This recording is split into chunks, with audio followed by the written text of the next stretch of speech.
పరిష్కారం లేని సమస్య అంటూ ఉండదు. ఈ సృష్టిలో ప్రతి జన్మకి ఒక కారణం ఉంటుంది అంటారు.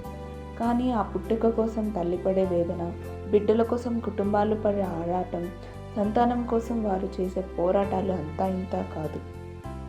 సంతాన వరమాత పుణ్యక్షేత్రం.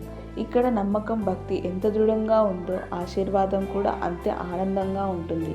కనిపించే సాక్ష్యాలు ఆవగింజ అయితే కనిపించని సాక్ష్యాలు వాటి ఆనందాలు గుప్పెడ ఆవగింజల కంటే ఎక్కువే.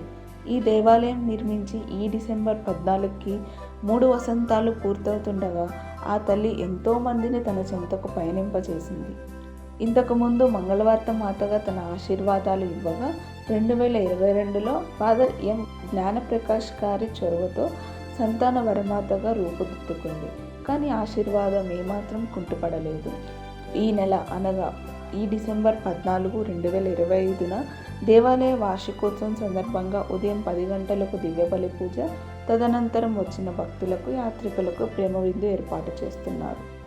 రండి, సంతాన వరమాతను దర్శించండి, సంతాన వరమాత దీవెనలు పొందండి. మంగళగిరి నుంచి 16 కిలోమీటర్లు, విజయవాడ నుంచి 28 కిలోమీటర్లు, గుంటూరు నుంచి 22 కిలోమీటర్ల దూరంలో ఉన్న పెదపరిమి అనే గ్రామంలో ఈ దేవాలయం తన స్థానాన్ని ఏర్పరచుకోగా 14వ తేదీ వరకు జరిగే నవదిన ప్రార్థనలో భాగంగా ప్రతిరోజు సాయంత్రం 6 గంటలకు జపమాల, దివ్యబలి పూజ సమర్పించబడుతుంది. సంతానం కొరకు ఎదురు చూస్తూ ప్రతి గుడి, దేవాలయం తిరిగి ప్రార్థించే వారికి ఈ సంతాన వరమాత ఆశీర్వాదం తప్పకుండా దొరకాలని ఆశిస్తూ